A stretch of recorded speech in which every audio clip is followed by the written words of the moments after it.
¿Sí? Listos. Profesor. Estamos ahí. Bienvenidos a la clase del día de hoy. ¿Qué tal, jóvenes? ¿Cómo están? Hoy estamos 4 de octubre de 2021, listos para iniciar entonces la clase.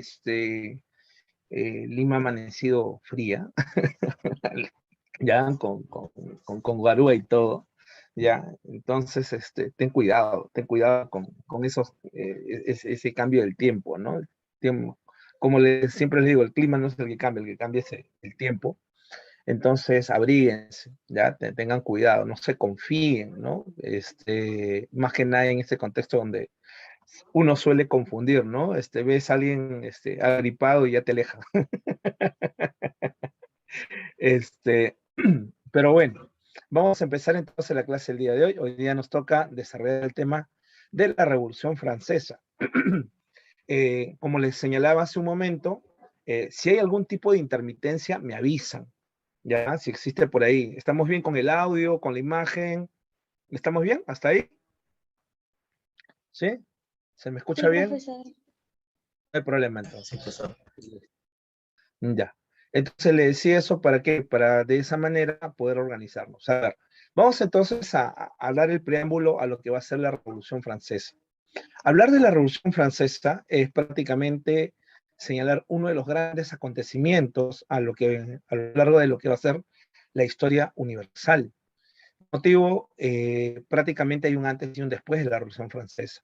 No solamente por el paso de la edad moderna hasta la edad contemporánea, sino que la Revolución Francesa es la clara expresión de que finalmente el mundo de la monarquía absolutista había tocado techo y que de ahora en adelante íbamos a estar ante las grandes revoluciones burguesas.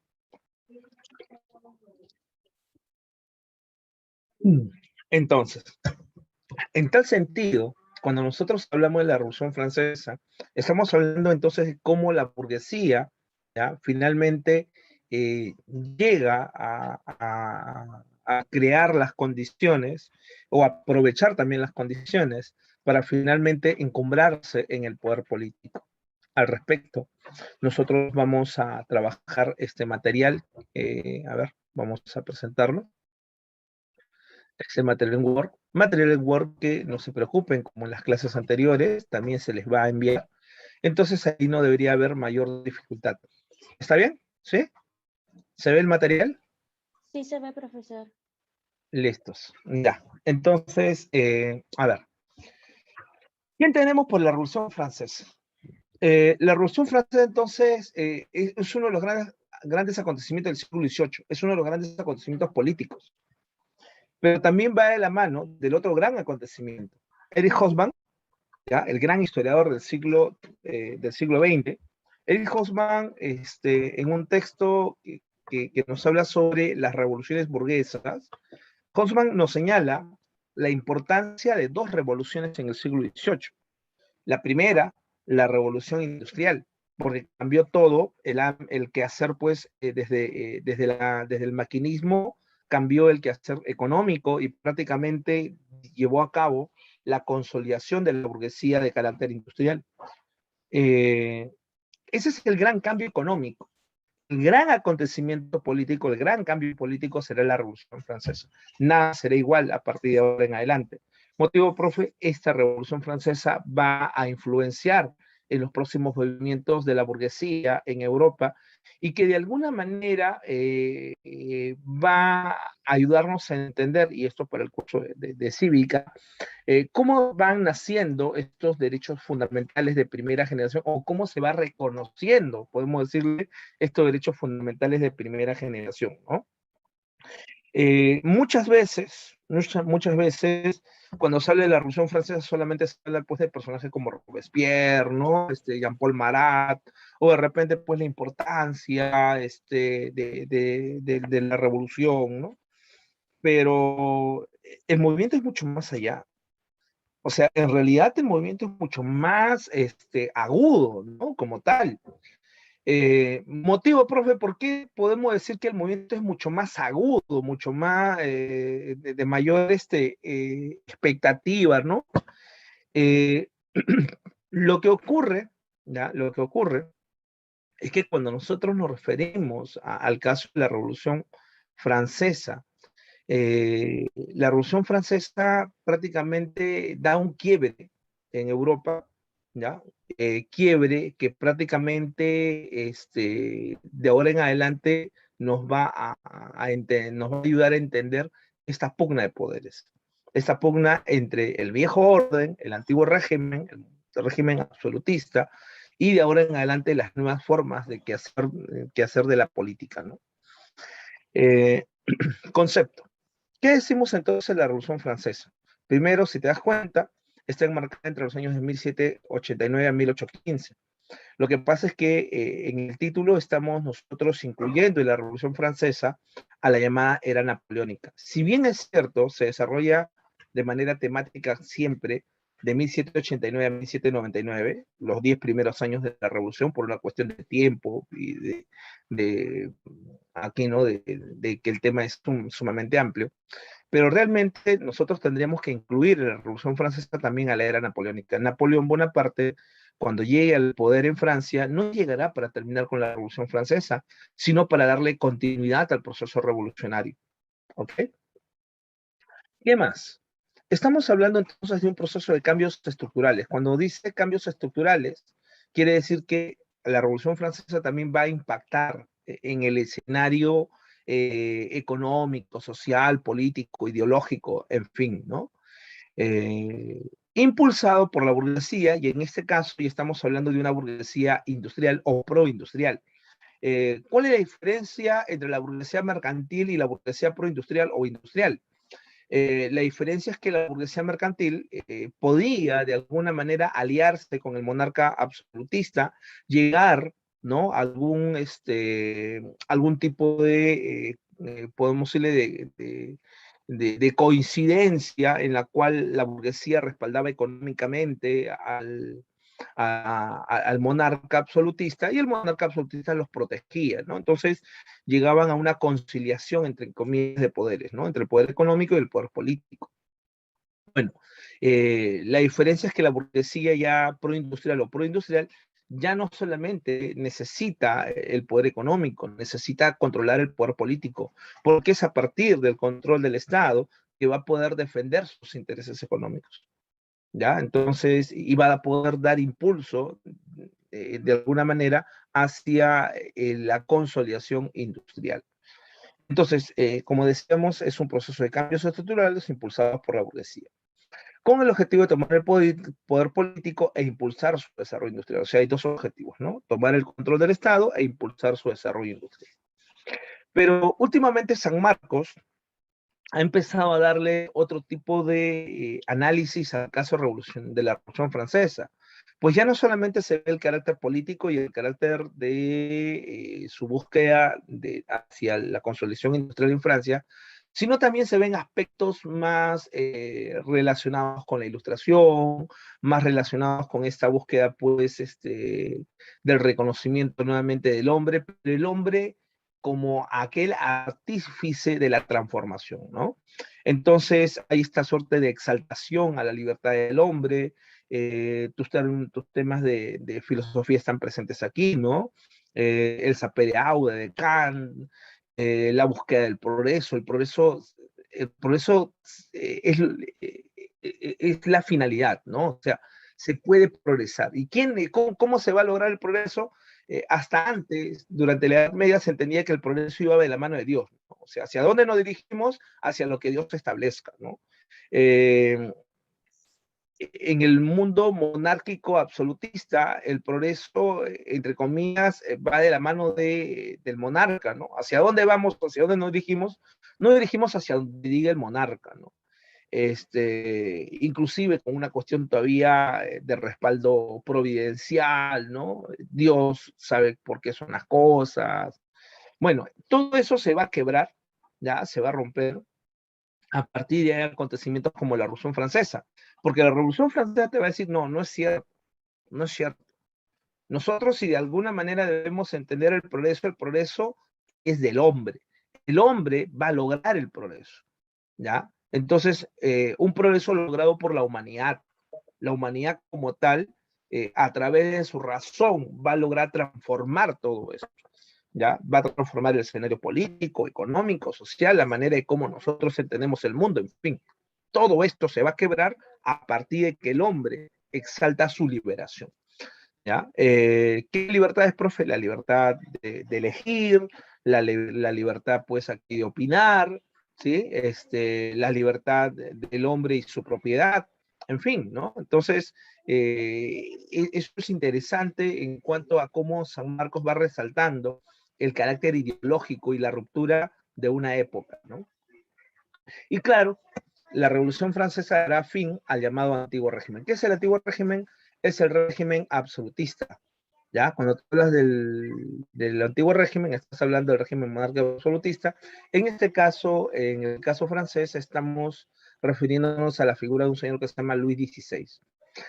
Luis XVI era malo, era bueno, no importa. No importa si era bueno o era malo. No es lo que nos convoca en cuanto a la clase.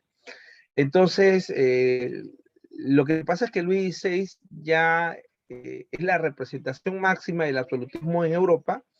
En ese momento, el personaje más importante fue Luis XIV, quien prácticamente consolidó el absolutismo en Francia, donde todo el poder está concentrado en la figura del monarca.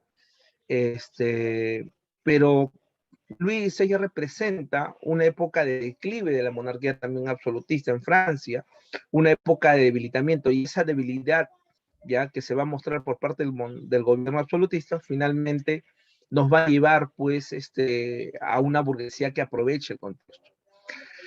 ¿Cuál es el contexto internacional? ¿Qué está ocurriendo en el mundo? Estamos en medio de la primera revolución industrial.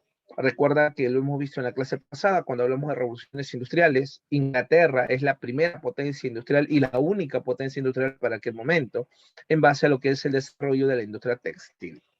¿Ok? Esto es Europa antes de la Revolución Francesa, hasta antes de 1789. ¿Qué es esto, profe? Si te das cuenta en este mapa, vemos Europa y prácticamente Europa está gobernado por monarcas, reinos por todos lados. ¿Ya? Entonces, la monarquía, ya el régimen monárquico no era un régimen excepcional. No quiere decir que era algo que particularmente solamente estaba en Francia, no. Prácticamente en gran parte de Europa, ya el régimen monárquico era podemos decirle, lo que más había, ¿no? Era lo obvio que ocurría en ese momento, ¿no? Ya era el estándar de ese momento. Ahora, ¿hay algunos lugares donde se está rompiendo ello? Sí. Por ejemplo, donde se está rompiendo ello en el caso de Reino Unido, donde existe pues una monarquía constitucional, aquella donde el rey reina, pero no gobierna. Si el rey reina, pero no gobierna, ¿qué quiere decir? Que en el caso de Inglaterra, particularmente, el poder está en manos del Parlamento. El Parlamento inglés es el que tiene el peso político y la burguesía se ha ido organizando ahí. Ahora, si bien es cierto, Francia ha hecho estos grandes cambios, pero recuerda que Francia no ha iniciado pues recientemente. Recuerda que en el caso de Francia todo esto viene de las revoluciones de 1648, la revolución de 1688. Eso quiere decir que más de 100 años antes de la Revolución Francesa, prácticamente Inglaterra ha empezado todo este trajín que ha catapultado a la burguesía al poder. Bueno, lo que ha hecho Inglaterra en 100 años, Francia lo va a hacer en 10 años. ¿Ya? Francia lo va a hacer en 10 años. Y Francia lo va a hacer con una con una cuota de sangre mayor. Por eso que es un hecho tan radical que prácticamente es tomado en cuenta para entender la división de la edad moderna hacia la edad contemporánea. Ahora regresemos. ¿Cuáles son las causas? ¿Por qué se da la Revolución Francesa? ¿Cómo estaba Francia antes de la Revolución Francesa, hasta antes de 1789? Estaba quebrado, estaba en medio de una gran bancarrota fiscal. La corona tenía pues serios problemas. Sus ingresos eran mucho menores, ¿no? Sus ingresos eran mucho menores que sus egresos, que sus gastos. ¿Cómo es posible que alguien se sostenga gastando mucho más de lo que obtiene? Bueno, eso era Francia. Ya estaba en medio de una gran bancarrota fiscal, estaba quebrado. La bancarrota fiscal, en el caso francés, es debido fundamentalmente pues, a la política bélica, a las guerras en las cuales ha estado presente Francia. ¿ya? Tanto la guerra de los 7 años. La guerra de los 7 años fue el enfrentamiento entre los ingleses y franceses en el norte de América, buscando el predominio colonial. Finalmente, esa guerra de los 7 años la gana Inglaterra. Si bien es cierto, Inglaterra ganó esa guerra de los 7 años, salió sumamente debilitada a nivel económico para poder enfrentar, podemos decirle, un ratito, para poder enfrentar en aquel momento entonces las consecuencias, ¿no? Después de la guerra. Entonces, ¿qué ocurrió? ¿Nada? ¿Qué ocurrió? Eh, a pesar entonces de que, como te decía, que había ganado, entonces tuvo un gran costo la guerra, presionó a sus colonias para que éstas, a través de una mayor tributación, pudieran sostener los gastos de la guerra. Esto agudizó los problemas en Norteamérica, y en Norteamérica devino en el proceso de independencia norteamericana, ¿no? O la independencia de las 13 colonias norteamericanas.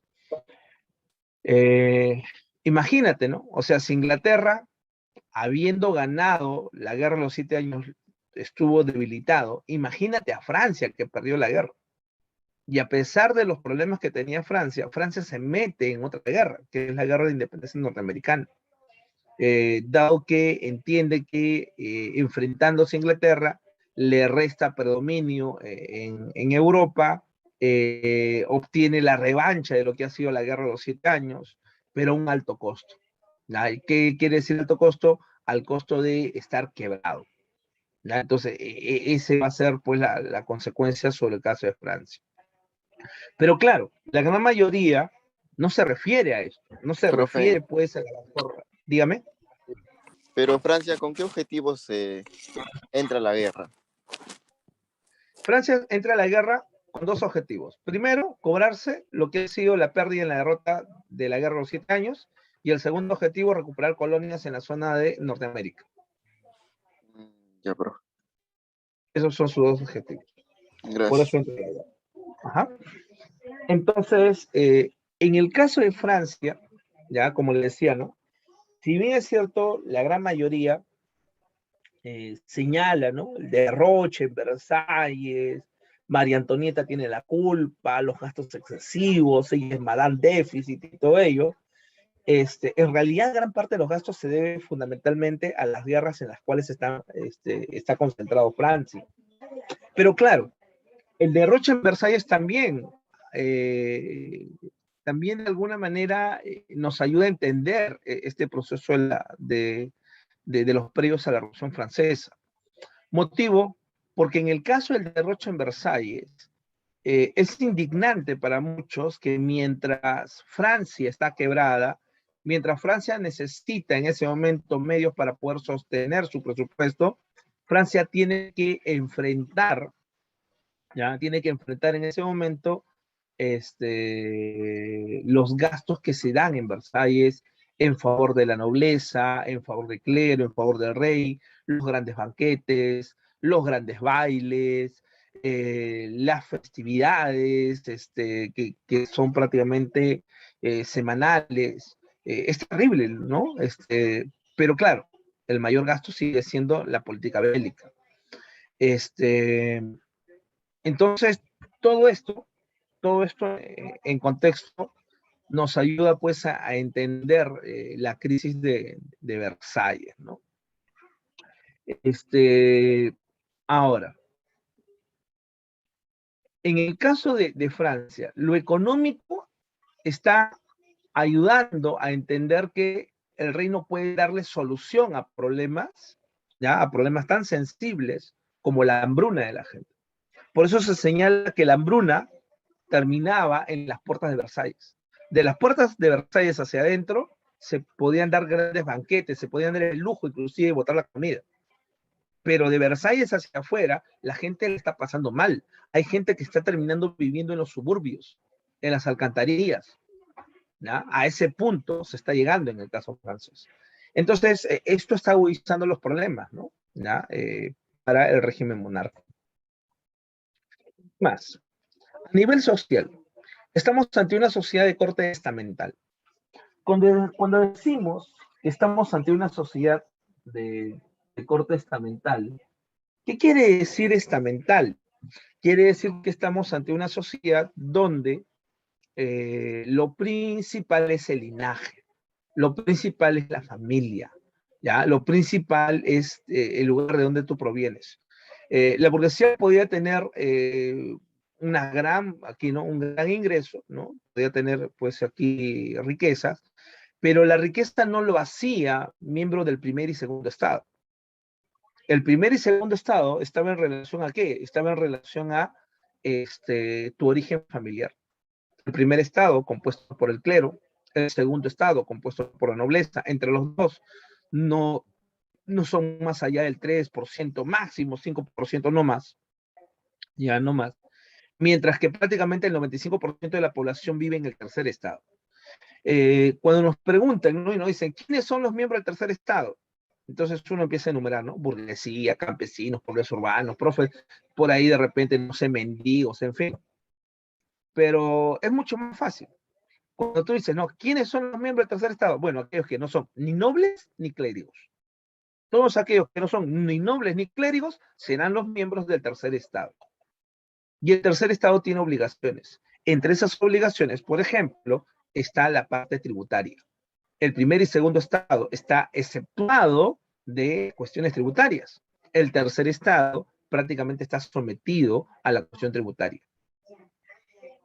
Entonces, ¿quién sostiene sobre su espalda todos los gastos del primer y segundo estado? El tercer estado. Esta imagen de aquí, esta caricatura de la época, de alguna manera nos retrata cómo se criticaba en ese momento esta desigualdad social. ¿Ya? Entonces, cuando dice, ¿no? Primer estado, primer estamento, linaje, su origen familiar, segundo estamento, la nobleza, tercer estamento, aquellos que no son ni clérigos ni nobles. Entonces, de estos están en el tercer estado, donde está burguesía, campesinos, pueblos urbanos, en fin. ¿Quién es el que está más disconforme con el lugar que le ha tocado? ¿Ya? ¿Dónde está situado? El que está mucho más disconforme, principalmente, ¿quién es? Estamos hablando de la burguesía. ¿Y por qué la burguesía puede ser el sector más disconforme? Porque la burguesía entiende que podría avanzar mucho más, que podría estar de repente entre el segundo y tercer estado tranquilamente por su posibilidad económica. Pero recuerda que eso no es lo que manda. Entonces la burguesía entiende que para poder lograr esos cambios, no lo va a hacer a través, ya, simplemente de pedirle al rey que se le dé algún tipo de favor. La revolución va a ser la salida para poder lograr sus expectativas en aquel momento por parte de la burguesía. Cuando hablamos de burguesía nos estamos refiriendo a todos, a banqueros, a grandes comerciantes, pero también a intelectuales, ¿no? Algunos profesionales, ¿no? Abogados, por ahí de repente, algunos artesanos, ¿ya? Algunos que no tienen una profesión, que simplemente tienen un oficio, pero que le ha ido bien económicamente, ¿no? Entonces también hay algunos comerciantes, algunos artesanos que también forman parte de esa burguesía. Se quisiera mucho más dentro de la ciudad, pero que lamentablemente una traba para ellos es la sociedad estamental, ¿no? Más. En el terreno político, la causa fundamental es la monarquía pues absolutista, ¿no? La concentración de todo el poder en la figura de una sola persona. Y esa persona será Luis XVI. ¿Por qué dice dinastía Borbón? La familia gobernante de ese momento era la familia Borbón, ¿ya? Los Borbones, ¿ya? Luis XVI era el monarca de turno. Al señalar que hay una monarquía absolutista, quiere decir que no hay parlamento, no había constitución, quiere decir que todos los derechos estaban concentrados en la figura del monarca. En pocas palabras, las personas del común no eran ciudadanos, ¿ya? No eran considerados ciudadanos. ¿Y qué eran, profe, entonces? Eran simplemente súbditos. ¿Hay alguna diferencia entre ser súbdito y ser ciudadano? Claro, el súbdito no tiene derechos. El súbdito simplemente entiende que todo lo que él puede hacer está en relación pues al monarca. El monarca decide sobre su futuro. ¿El monarca podría mandarlo a matar?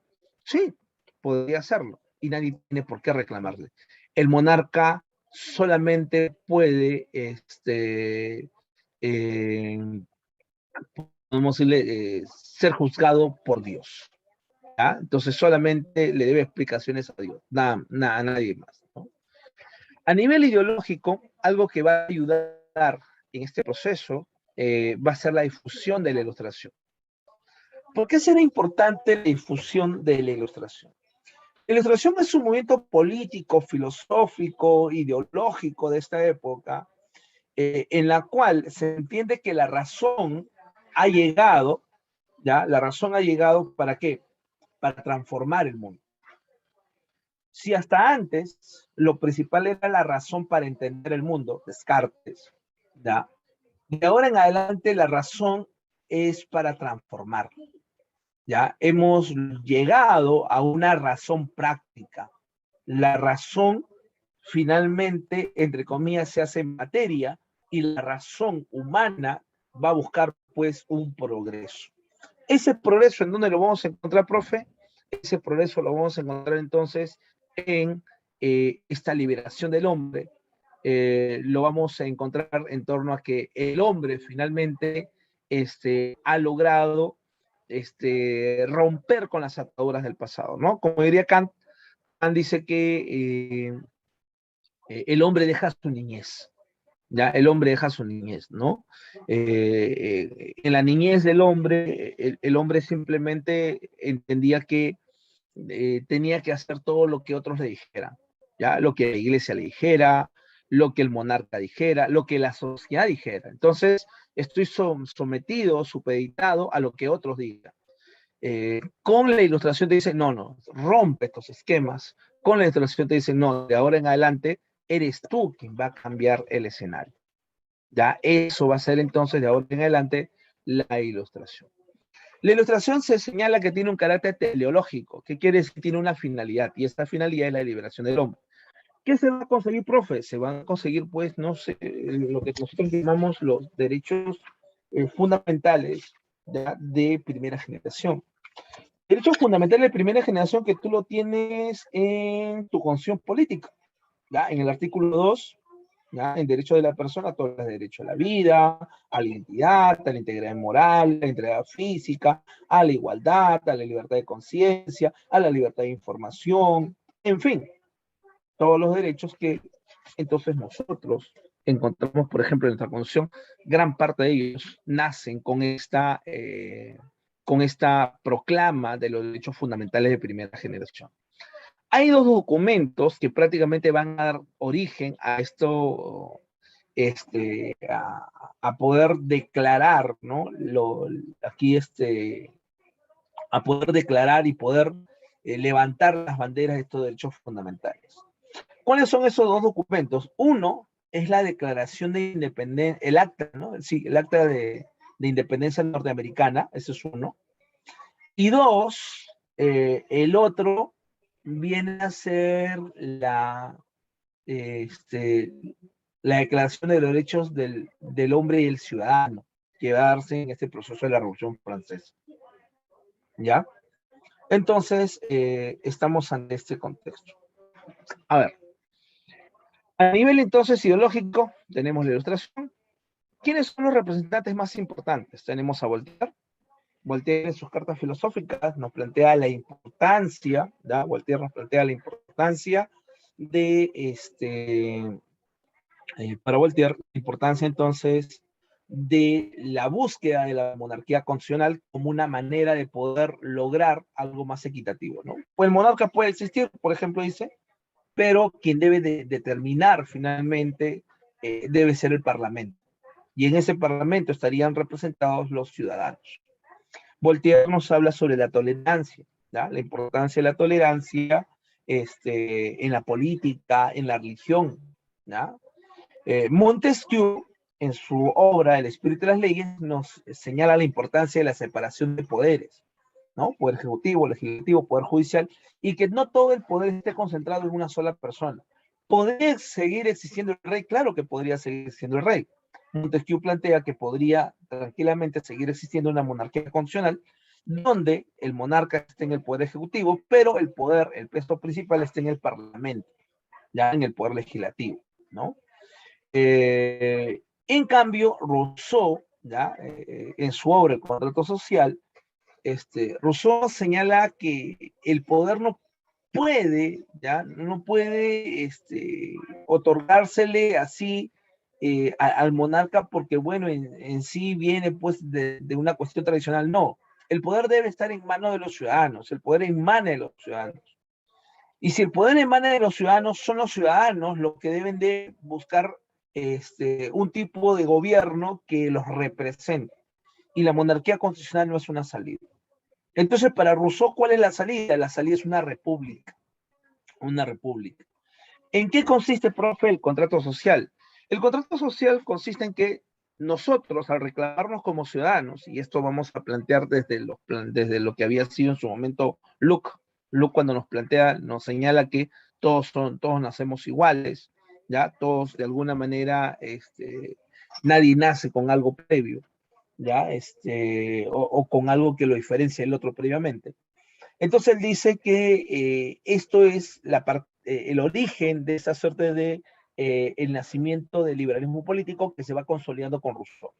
Y Rousseau nos dice pues que es cierto, ¿no? Nosotros en conjunto, si vamos a levantar las banderas de los derechos fundamentales, ¿no? La libertad, la igualdad, pero tu libertad no puede traspasar la libertad del otro, ¿ya? O sea, hay un límite. ¿Y cuál es ese límite? Ese límite te lo establece de alguna manera la sociedad. Pero la sociedad no basada en creencias, la sociedad no basada en tradiciones, la sociedad basada en qué? En la liberación del hombre a través de la razón, basada fundamentalmente en la razón. Entonces, mis derechos tienen un tope. ¿Y cuál es el tope, profe? Los derechos de la otra persona. Todos nosotros en conjunto, entonces vamos a buscar algo que se llama el bien común. Y en esa búsqueda del bien común, entonces, hay que respetar al otro. Entonces, mi libertad termina donde empieza la libertad del otro. Por eso que cuando se habla de los derechos fundamentales, se señala que no existe un derecho que sea absoluto. ¿Ya? No existe un derecho que sea absoluto. No, profe, pero todos los derechos no hay derecho absoluto. El derecho a la libertad no es absoluto. Hay personas que están recluidas el día de hoy, están en una prisión. No tienen derecho a la libertad. Profe, pero son personas, son ciudadanos, tendrán otros derechos, pero ese derecho lo pierden. ¿Ya? Entonces, que esté en la cárcel no quiere decir que haya perdido el derecho a la vida, por ejemplo. ¿Ya? Profe, sí, pero no, si es un ratero hay que matarlo y todo ello. Pero según tus derechos fundamentales, entonces, él sigue teniendo derecho a la vida. ¿Ya? Ahora, profe, pero el derecho a la vida es un derecho aquí absoluto, tampoco es absoluto. Porque en nuestra constitución política se señala, por ejemplo, la pena de muerte por traición a la patria en época de guerra. Entonces, no es absoluto. Profe, sí, pero solamente es ello. No solamente ello. En el Perú existe el llamado aborto terapéutico.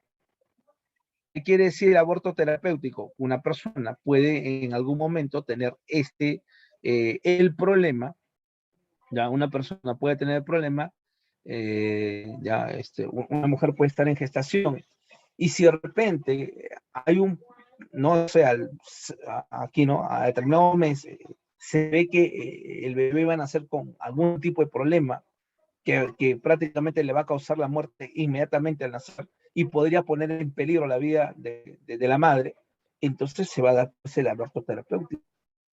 Entonces la pregunta sería, ¿ese que estaba por nacer tiene derecho a la vida? Claro que tiene derecho a la vida, pero su derecho a la vida no es absoluto.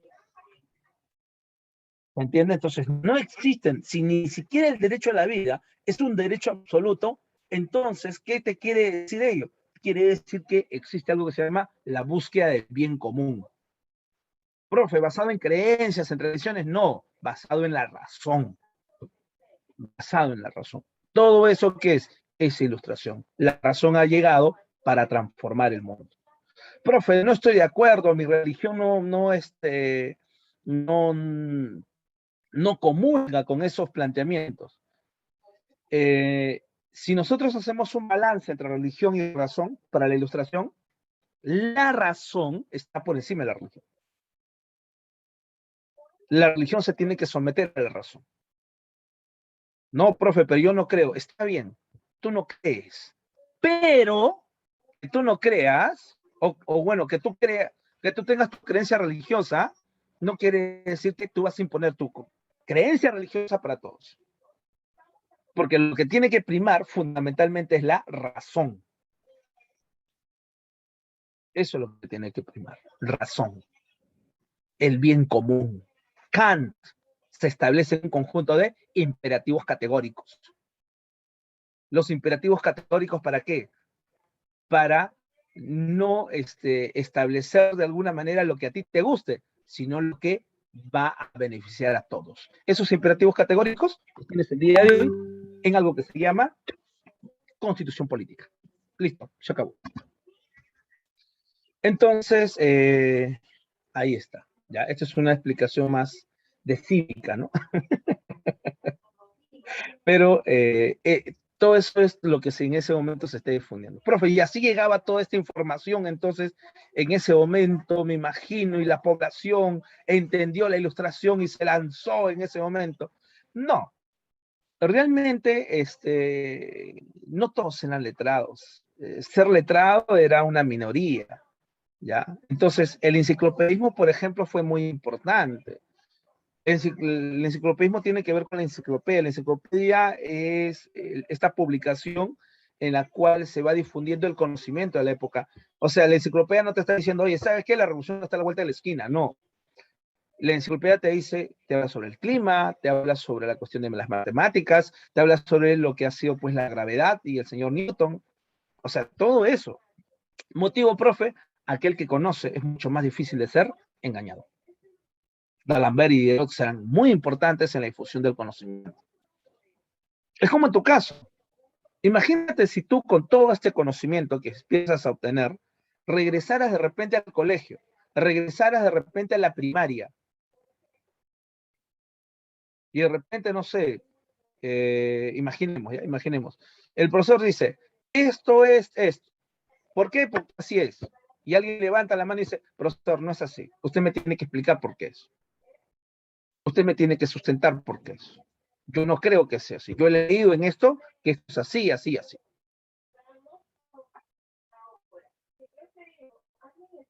No, pero yo soy el profesor. Está bien, usted es el profesor, pero no quiere decir que usted no se pueda equivocar.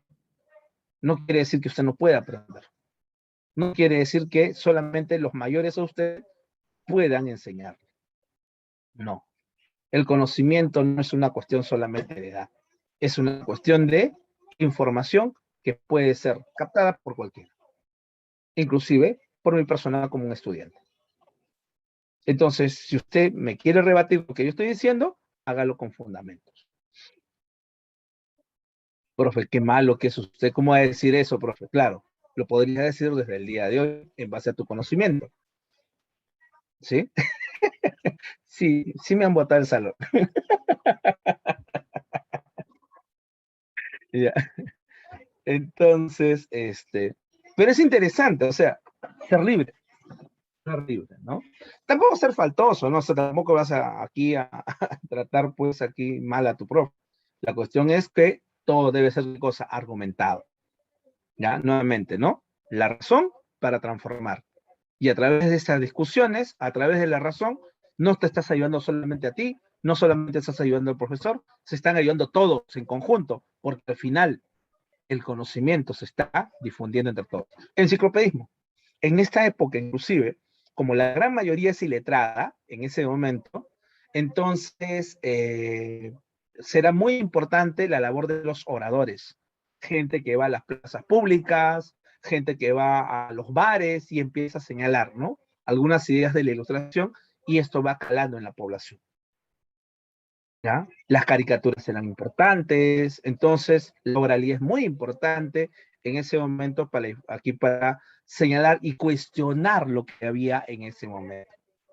¿Ya? Profe, entonces todos se sumaron. No, no todos se sumaron, pero por lo menos estás causando un quiebre. O sea, no creas que todos se van a sumar. ¿Ok? Por eso la Revolución Francesa no fue hasta 1848. En 1848 se va a consolidar finalmente la burguesía en el poder en Francia. ¿Ya? ¿Por qué lo ponemos hasta 1815? Porque en 1815 es derrotado Napoleón y se da un proceso en Europa que se llama la Restauración. La Restauración va a ser, entre comillas, eh, una valla, un bloque en ese momento que va a contener entonces lo que se ha logrado hasta 1815. Nuevamente la burguesía volverá con fuerza entre las revoluciones de 1830 y 1848. ¿Ok? Listo. ¿Hasta ahí estamos bien? ¿Se me va entendiendo? Sí, Sí, ¿Se me profesor. va entendiendo? más o No, menos. por la cuestión de que a veces cuando alguien dice, ¿no? Se entiende, ¿no? Profe, ¿qué nos está diciendo? Nosotros no podemos entender. No, no voy con esa malicia.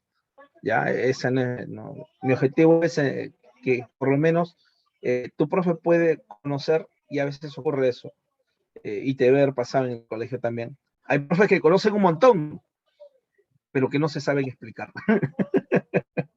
¿Ya? Entonces el objetivo es no tanto saber, yo no tengo por qué aquí señalarles a todos que sé, no, yo lo que sé tengo que hacerlo digerible para ustedes. Por eso les decía, si se entiende con la cuestión de que si hay algo que no esté, que hay alguna sugerencia, alguna pregunta por ahí, la puedan hacer. ¿Estamos bien? ¿Hasta ahí? Sí, profesor. Estamos bien. Yo Ya. creo que sí. En el internet, normal, ¿no? ¿Sí? Internet, audio, video, Todo bien, Sí, profesor. profesor, está bien. todo bien. Listo. Entonces voy a quedarme con los datos nomás todo el día. Ya, listo. Entonces, continuemos. Hablemos ahora sobre el proceso. ¿Ya? Hablemos ahora sobre el proceso. A ver, la Revolución Francesa, para el presente tema, lo vamos a ver en tres momentos, en dos momentos. La etapa monárquica y la etapa republicana. ¿Ya? Etapa monárquica y luego vamos a hablar de la etapa republicana. En realidad tiene tres momentos. ¿Ya? El tercer momento, ¿cuál es, profe? El tercer momento sería el imperio de Napoleón Bonaparte. ¿Ya? A veces yo lo relaciono al caso romano, en Roma también, ¿no? Etapa monárquica, republicana e imperial, algo así. Ya, vamos a la etapa monárquica. ¿Con qué se inicia la Revolución Francesa? Realmente la Revolución Francesa se inicia con la toma de la Bastilla. Y la toma de la Bastilla está en la Asamblea Constituyente. Aquí se inicia la revolución. Bueno, yo estoy aquí de NEC, los Estados Generales, Asamblea Nacional, esos son los previos. ¿Ya? Nuevamente, ¿cuándo se inicia la Revolución Francesa? ¿Cuál es el hecho que da inicio a la Revolución Francesa? La toma de la Bastilla. Asamblea Constituyente. Pero antes de la Asamblea Constituyente también hay otros acontecimientos que vamos a detallar a continuación. Vayamos entonces a ver la etapa monárquica. El monarca Luis XVI va a convocar a un señor que se llama Jacques Necker. Necker es su ministro de Hacienda, ¿no? Es su ministro de Hacienda, ministro de Economía, ¿no?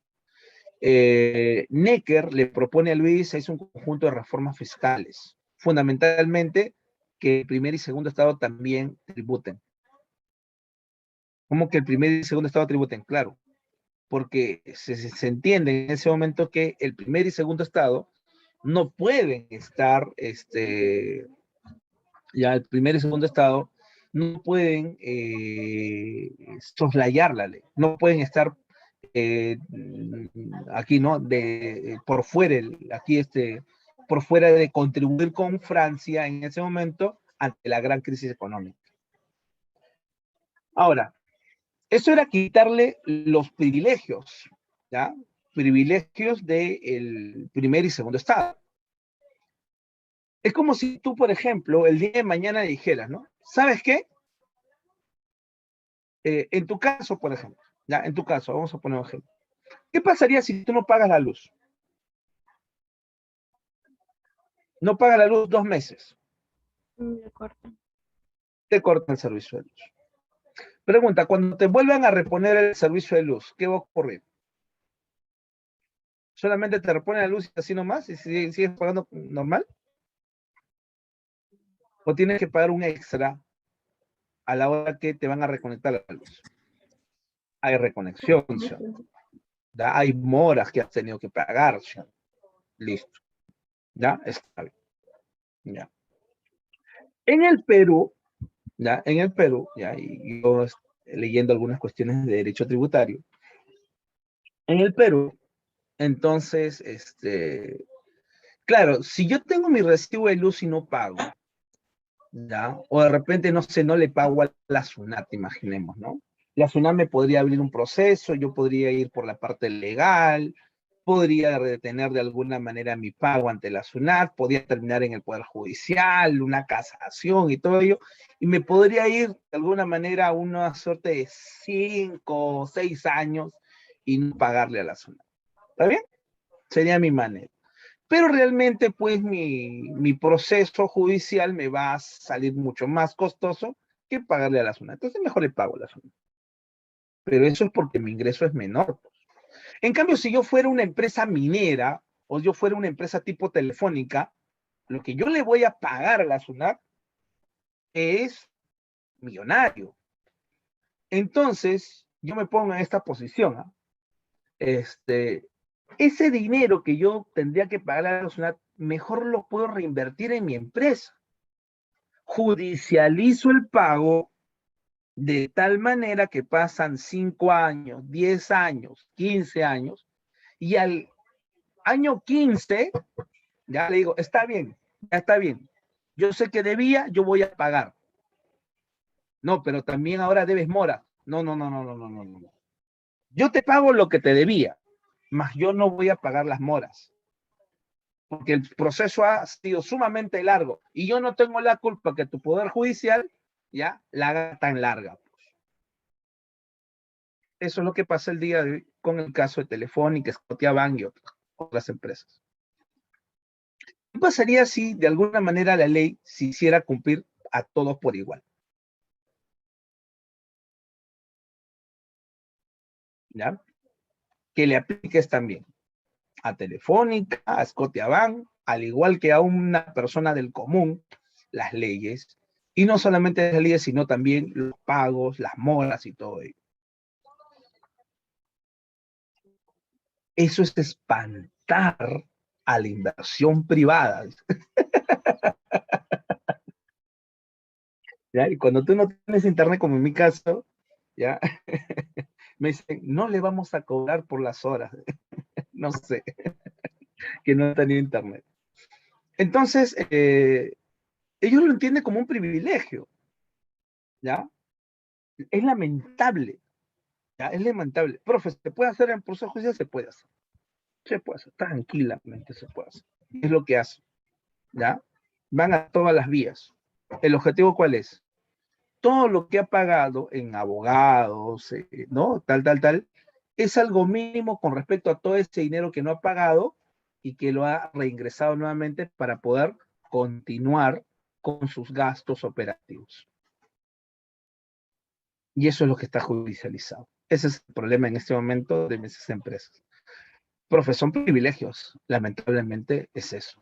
Han sabido utilizar los medios judiciales para de esa manera obtener estos privilegios. Entonces, yo te digo esto con una cuestión de que en este caso, ¿ya? Ante la gran crisis económica francesa, se le señala a los miembros del primer y segundo estado, señores, ustedes también, si llueve, se van a tener que mojar, pues. Pregunta, ¿los miembros del primer y segundo estado estarán de acuerdo? ¿Lo van a asumir? No. Vamos, No, ¿lo van a pues, asumir o no? No, pues, no. Está difícil que lo puedan hacer. Profe, ¿qué? Claro, no lo van a hacer. Inclusive se va a dar esta rebelión de los privilegiados a tal punto, ya, va a ser la llamada rebelión de los privilegiados, que finalmente, ¿ya? Que finalmente los miembros del primer y segundo estado, ¿ya? Finalmente los miembros del primer y segundo estado van a hacer que Necker sea sacado en ese momento. Luego, Luis XVI lo vuelve a traer a Necker, le dice, oye, ya está bien, ¿qué hacemos? Por eso es que algunos dicen que esto también es un detonante, porque tranquilamente los miembros del primer y segundo estado pudieron haber ayudado. Este es un detonante. Otro detonante, profe, un año antes de la Revolución Francesa, en 1788, se ha dado esto. La crisis agrícola en 1788. ¿Crisis agrícola, profe? Sí. O sea, si ya hasta antes de 1788 las cosas iban mal en Francia, la gente está con problemas económicos sumamente serios, la corona está quebrada, imagínate ahora con la crisis agrícola encima. Desabastecimiento de productos de primera necesidad. Entonces, todo esto nos está llevando ¿a qué? Nos está llevando finalmente a lo que va a ser entonces, por parte de Jacques Necker, entonces la propuesta de que, mira, ¿sabes cómo podemos solucionar esto? Dice Necker, le propone a Luis XVI, convoquemos a estados generales. ¿Qué son los estados generales? Es una asamblea extraordinaria.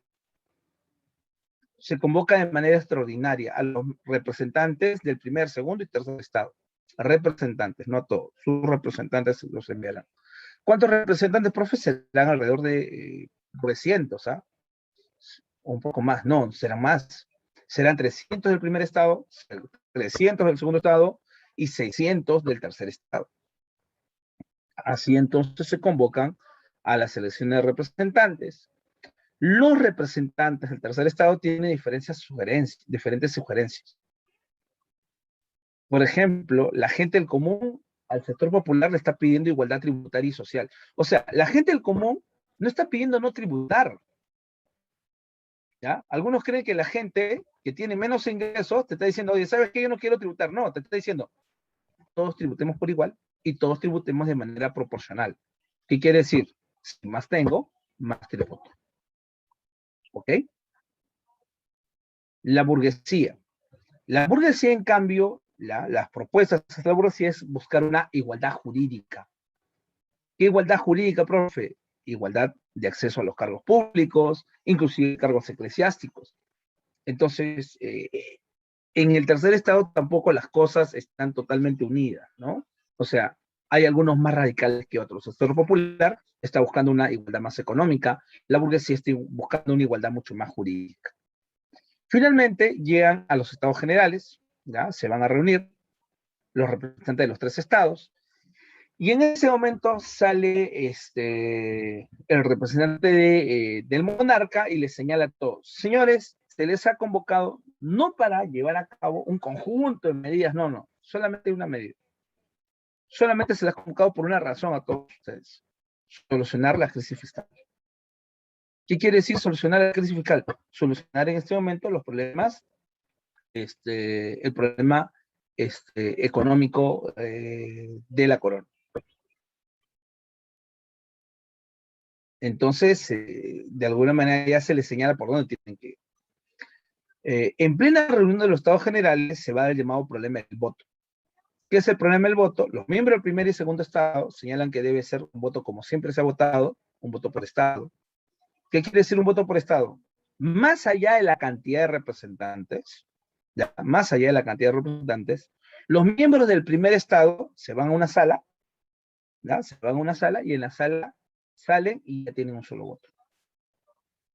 Los miembros del segundo estado se van a otra sala y salen con un voto por todo el estado. Y los miembros del tercer estado tienen un voto. O sea, basta con que haya 2 votos contra un voto, se acabó, el tercero perderá. Bajo esta cuestión, el voto por estado, el primer y el segundo estado salía sumamente favorecido. Por eso que otra propuesta es parte del tercer estado, que el voto sea por representantes. ¿Ya? Que sea, o bueno, que sea, digo, por persona, por persona. Entonces, cada persona un voto. Profe, pero si es cada persona un voto, estarían de alguna manera empatados.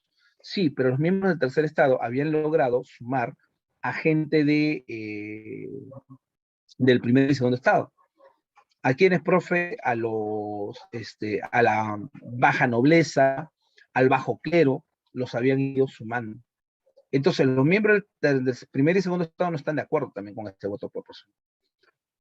Profesor, ¿puede explicar las elecciones representantes en los estados generales? ¿Quiénes son los representantes? Los representantes, bueno, es como un proceso, es un proceso electoral simplemente, ¿no? Tú eliges quién te va a representar finalmente en estos estados generales. ¿Ya? La gente va a ir a votar para elegir a su representante y su representante es el que está llevando en ese momento la voz de sus electores. Es eso en síntesis, ¿no? ¿Por qué es un detonante? El detonante es, el detonante es que agudiza el problema. Cuando nosotros hablamos de un detonante, estamos hablando de que agudiza el problema. ¿Ya? ¿Qué hizo que las cosas se incendiaran mucho más?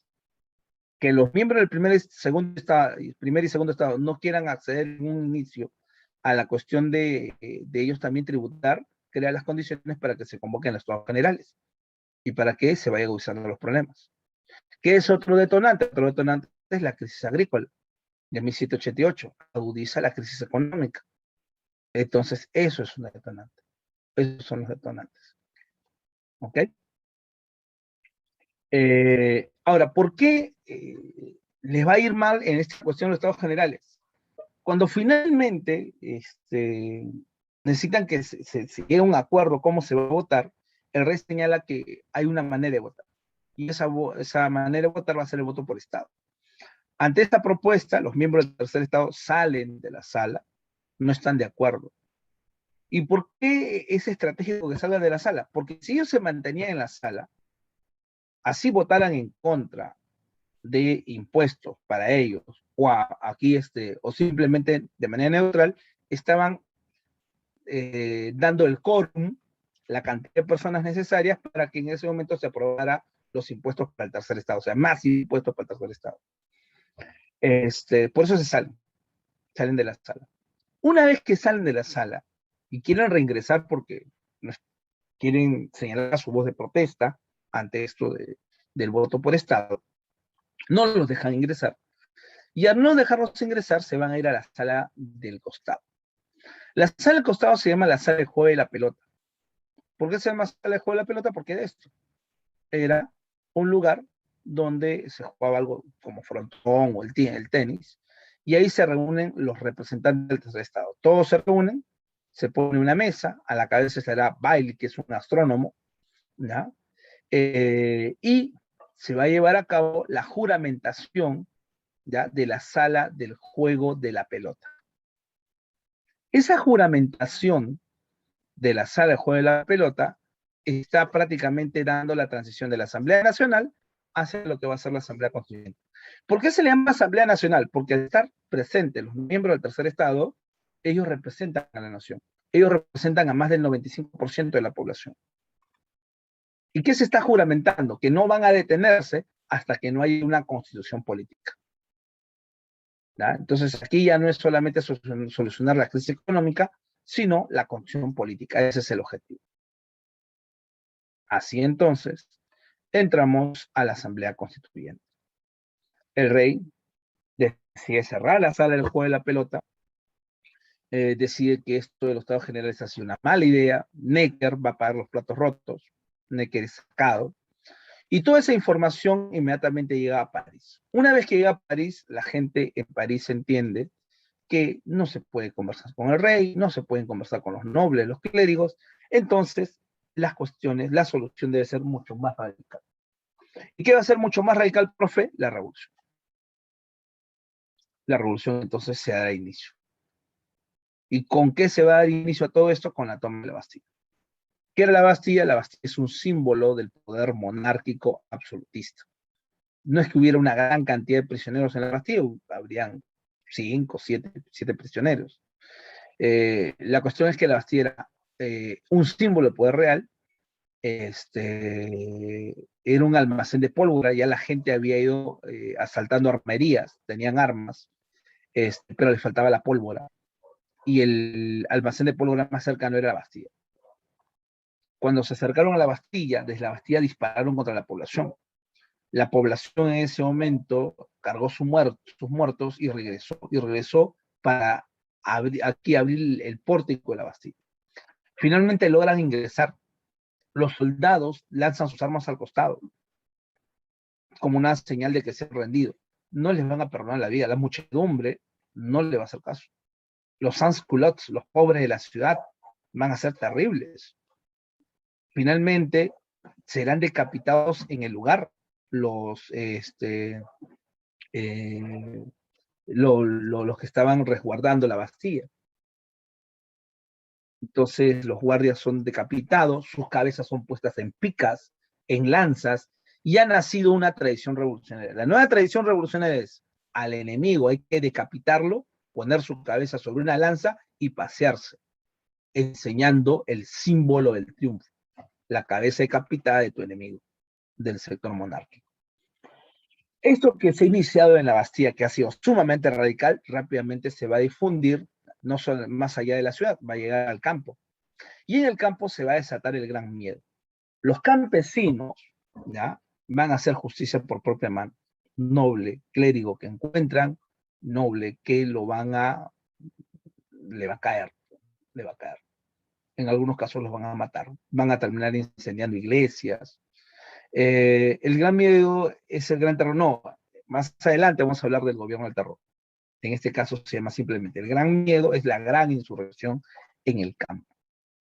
Simplemente sí, los campesinos haciendo justicia por propia mano. Esto es demasiado. El monarca va ante los miembros del tercer estado que todavía están en ese momento en Versalles, y le señalan, ¿no? Le señalan cómo hemos llegado a este punto, ¿no? Y lo miran, le dicen, pero tú tienes la culpa, o sea, ¿quién cierra la sala de juego de la pelota? ¿Quién sacó a Necker? ¿Quién está convocando inclusive a la policía, aquí a los soldados de las fronteras para llegar a París y abalanzarse sobre la gente? ¿No eres tú? El rey dice, sí, pero yo no sabía que íbamos a llegar a esto. Mire, señor, todo esto se puede tranquilizar, pero usted tiene que aceptar el nuevo gobierno. Y el nuevo gobierno ha decidido hacer una constitución. Usted ya no es el monarca absoluto. Nosotros vamos a proteger su vida, nosotros entendemos que usted es el rey, de alguna manera sigue siendo nuestro soberano, pero ya no tiene todo el poder. El rey acepta el nuevo gobierno inmediatamente elimina la servidumbre, elimina los privilegios de la nobleza, títulos nobiliarios, principalmente conde, duque, marqués. Se crea la Guardia Nacional, liderada por el ex marqués de Lafayette, en la cual de ahora en adelante el gobierno revolucionario tiene una policía. ¿Para qué? Para evitar pues que haya mayores saqueos. O sea, ya se ha tomado el poder, entonces está de más continuar con los saqueos. Profe, pero habrá gente que de repente estará aprovechando el momento para llevar a cabo algún tipo de saqueo que lo beneficie. Bueno, sí, es lo más seguro. Es lo más seguro. Profe, entonces, ¿qué hace que hacer con esa gente? Le echa a pelear.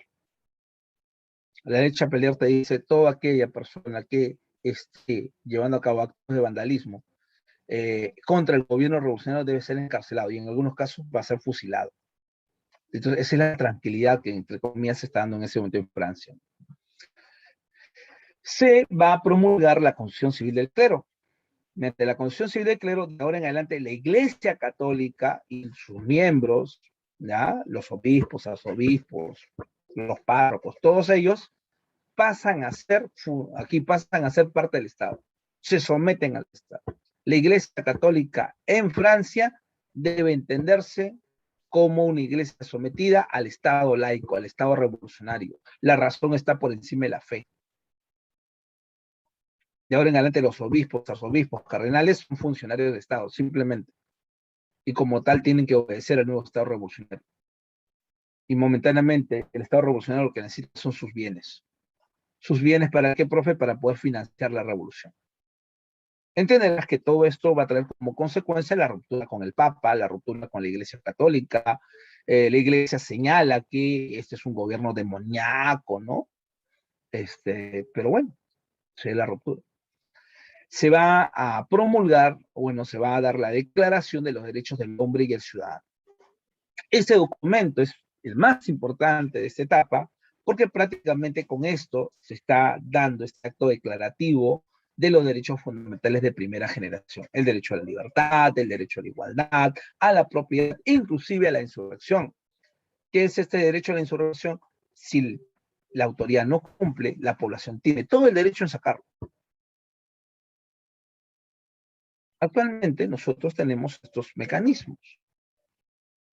¿Profe qué? Claro, nosotros actualmente tenemos mecanismos de participación ciudadana.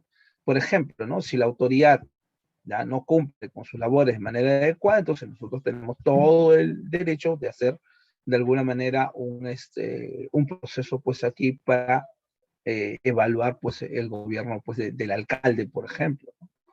¿Ya? Profe, ¿verdad? ¿No? Claro. Porque si alguien se mete así por la mala, no quiere obedecer la Constitución y todo ello, en ese momento entonces hay el derecho de insurgencia de la población. Nadie tiene el deber de aceptar un régimen que no está bajo los parámetros del Estado de Derecho. ¿Ya?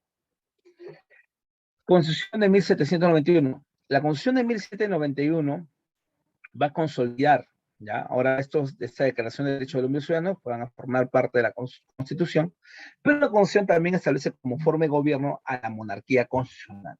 ¿Qué es la monarquía constitucional? Aquella donde el rey reina pero no gobierna. O sea, se respetó la vida de Luis XVI. Luis XVI será parte de lo que será el poder ejecutivo, pero el legislativo está en manos de la burguesía, del parlamento. Se establece el voto censitario. ¿Qué es el voto censitario? Vamos a tener dos tipos de ciudadanos, el ciudadano activo y el pasivo. Activo, el que puede votar. Pasivo, el que no puede votar. ¿Cómo diferenciar a quién puede votar y quién no puede votar? Se te va a pedir un mínimo de ingreso mensual y un mínimo de propiedades.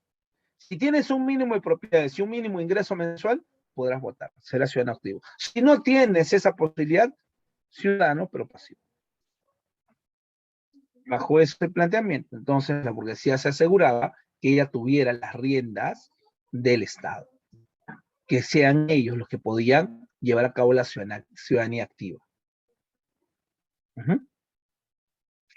Se va a producir algunos acontecimientos radicales, como la matanza de los Campos de Mayo, gente que va a salir a las calles a reclamar que no está de acuerdo con la monarquía constitucional, quieren una república, y esto va a terminar pues con muertos, ¿no? De por medio.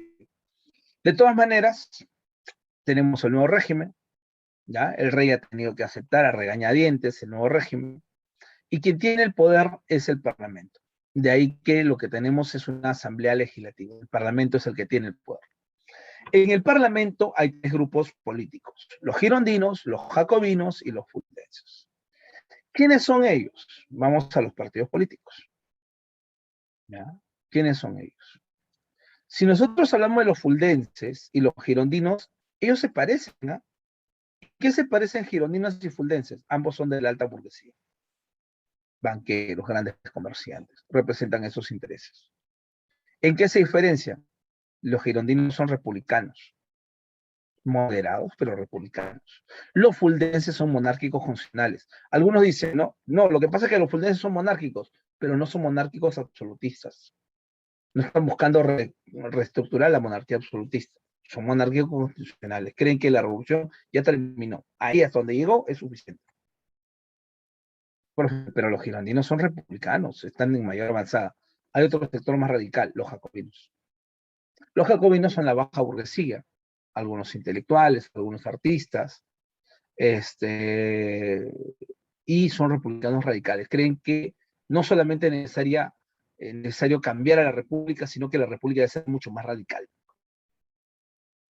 Los girondinos se van a sentar en el parlamento fundamentalmente hacia la derecha. Los jacobinos se van a sentar hacia la izquierda. De ahí viene el nombre de partido de izquierda y partido de derecha. ¿Ya? Esto nace en esta asamblea. Ahora, mientras están en la asamblea legislativa, Austria decide invadir Francia. Francia se va a tener que defender, vamos a tener la batalla de Valmy, por ejemplo. La cuestión es que en ese contexto, el rey que ha jurado obedecer la Constitución, el nuevo régimen que es la monarquía constitucional, el rey decide fugar. Fuga de París, pero no fuga de Francia. En la frontera francesa lo atrapa, lo regresan a París. El rey es un cobarde por haber abandonado a su pueblo, pero al mismo tiempo es un traidor a la patria, porque posiblemente haya estado coordinando con los austríacos. El rey tendrá que ser juzgado para ver su caso. Y si es de ser encontrado culpable, será sometido a la pena máxima. La pena es muerte. Eso quiere decir entonces que al rey, de ahora en adelante, ya no tiene poder. Ha terminado la etapa de la monarquía. Hemos pasado a la etapa republicana. Ha nacido la república. ¿Ya? Ha nacido la república. La república tiene 3 momentos. La convención, ¿ya? La convención nacional, el directorio y el consulado. ¿Ya? El consulado ya nace con Napoleón. Hoy día vamos a hablar sobre la convención nacional y el directorio. En el caso de la convención nacional también tiene 2 momentos. Uno es la fase girondina y el otro es la fase jacobina. En el caso de la convención nacional y la fase girondina, en la fase girondina el rey será sometido a juicio, el rey será encontrado culpable, el rey será ejecutado con la guillotina. Así terminó el rey. Así terminó el rey. La ejecución de Luis XVI, ¿ya? Luego de María Antonieta, por ejemplo, va a ser aprovechado por Inglaterra. Inglaterra entiende que Francia es un problema. Es un problema porque Francia pudiera empezar a hacer una competencia industrial, ¿no? Porque va por ese rumbo. Entonces hay que detener a Francia. Inglaterra entonces va a convocar a los otros regímenes monárquicos y señalarle el peligro de Francia. Ahora, los otros regímenes monárquicos, Austria, Prusia, Rusia, por ejemplo, se van a sumar a la primera coalición europea. ¿Qué quiere decir? Toda Europa contra Francia revolucionaria. ¿Por qué? ¿Por qué los países monárquicos se suman para terminar con Francia revolucionaria? No por el peligro industrial, sino por el peligro político, porque lo que está ocurriendo en Francia rápidamente se podría difundir más allá de sus fronteras y podría contagiar a sectores liberales en Austria, en Prusia, en Rusia, y eso podría ser problemático. Entonces hay que terminar con Francia revolucionaria. Es demasiado para los girondinos, para los moderados, enfrentar a la primera coalición y encima enfrentar a gente que todavía desde el interior de Francia quiere tumbarse la Revolución Francesa. Es así que se va a producir el llamado asalto a Tullerías. Tullerías es un palacio. ¿Quiénes lo van a asaltar? Los jacobinos, con el apoyo de los sans-culottes. ¿Quiénes son los sans-culottes? Los pobres de la ciudad, los pobres urbanos. Asaltarán Tullerías, tomarán armas y van a sacar del poder a los girondinos. De ahora en adelante los jacobinos inician su gobierno. Entonces la Convención Nacional llega a una segunda fase, conocida como la fase jacobina. Se instalará el Tribunal Revolucionario, hay que juzgar a los contrarios a la revolución.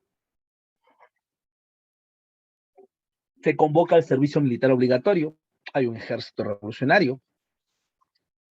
El gobierno se instala desde el Comité de Salvación Pública. El Comité de Salvación Pública es quien asume el gobierno desde París prácticamente para organizar la lucha contra el problema mayor que es la coalición europea, pero también contra aquellos que al interior de Francia todavía se quieren tumbar a la revolución.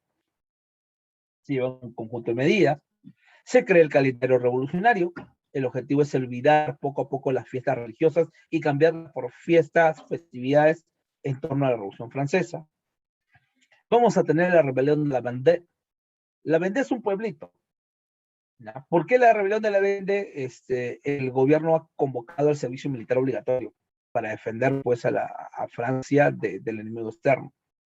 Entonces, muchos campesinos no van a acceder a que sus hijos vayan al ejército de la revolución.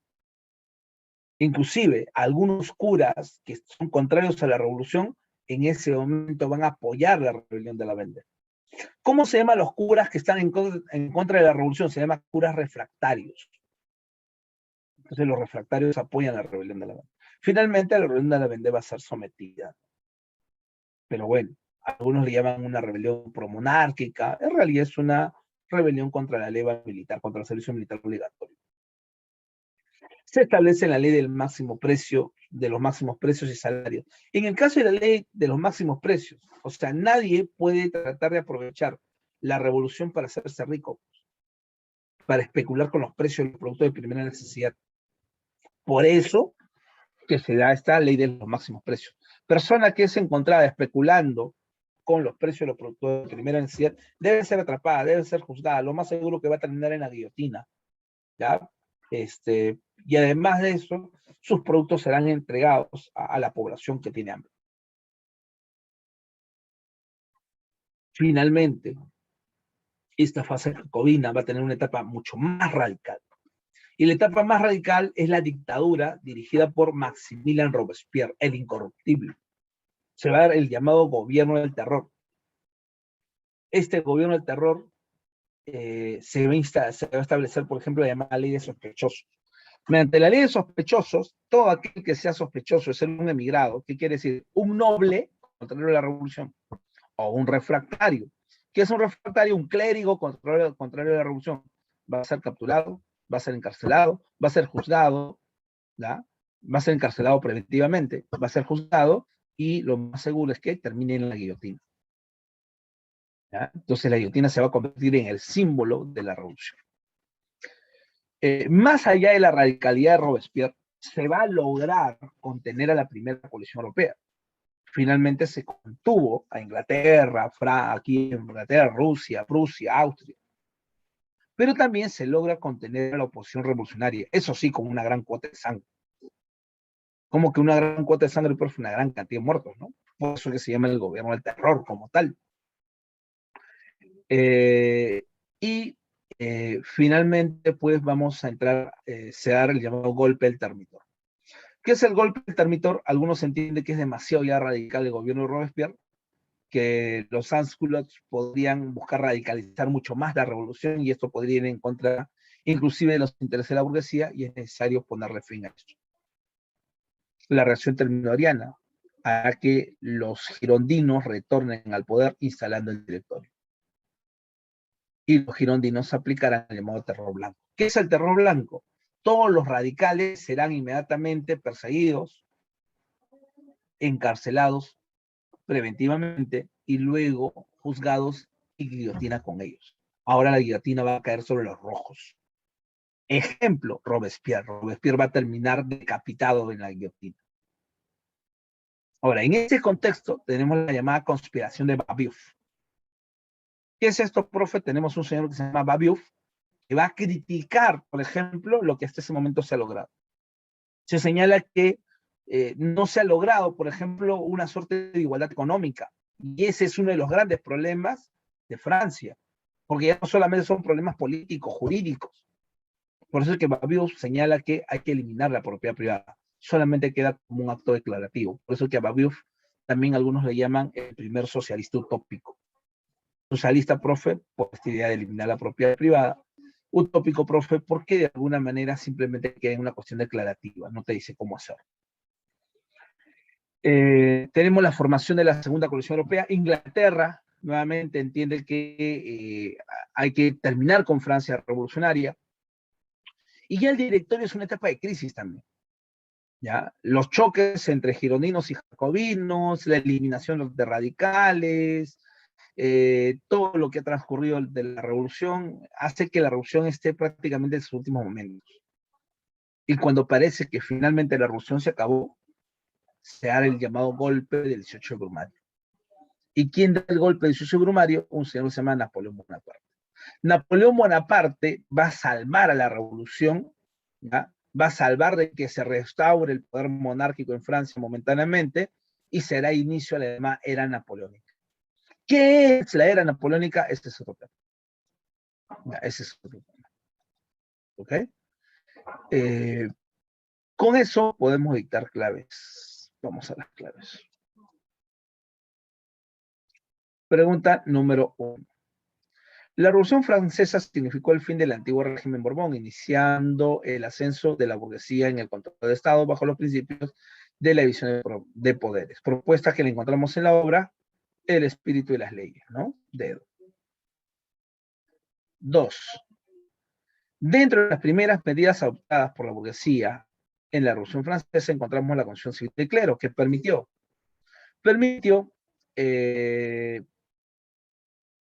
consolidar el carácter laico del Estado francés, claro. ¿Por qué el carácter laico, profe? El Estado está por encima de la religión. La iglesia se debe someter al gobierno revolucionario. 3. Convocada por Luis XVI, el 5 de mayo del 89, se reunieron en Versalles los Estados Generales con la finalidad de resolver la crisis financiera, ¿no? La crisis financiera francesa, del Estado francés. Profe, Dígame. ¿el objetivo es igual que la finalidad? Exacto. En este caso sí. Para este caso sí. ¿No? 4. La siguiente imagen representa la producción de las masas urbanas, los sans-culottes, durante la Revolución Francesa. Este grupo social tomó importancia en el periodo conocido. Mira esto. Estas son las picas que te decía, las cabezas que han, ¿no? Los contrarios a la revolución que van a ser decapitados. Entonces, ¿dónde van a tener mayor participación? Representa la participación de las masas urbanas, los sans-culottes, durante la revolución. Este grupo social tomó importancia en el periodo, en el gobierno de terror, fundamentalmente, ¿no?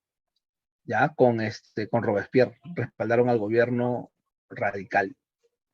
5. La Declaración de Derechos del Hombre y del Ciudadano fue un gran logro de la Revolución Francesa y recogió principios ilustrados, donde se reconoció los principios de libertad, fraternidad e igualdad.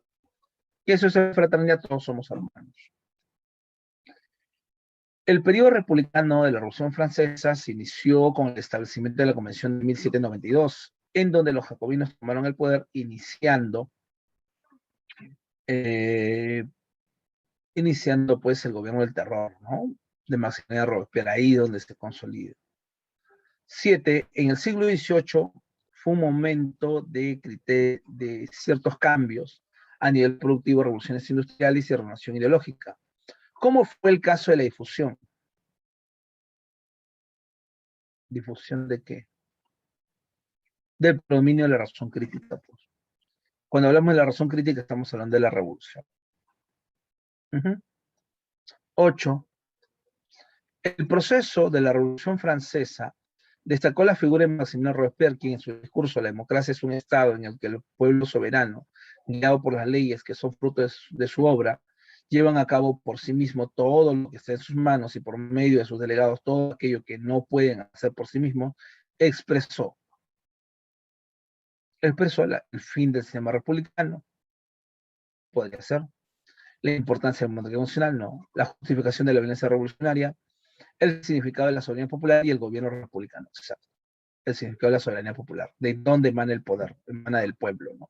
A través de sus representantes, de alguna manera serán escuchados. 9. Ante el fracaso de los estados generales convocado por Luis XVI, la burguesía organizada en el tercer estado, convocó la Asamblea Nacional con el objetivo. ¿Con qué objetivo podrá convocar a la Asamblea Nacional?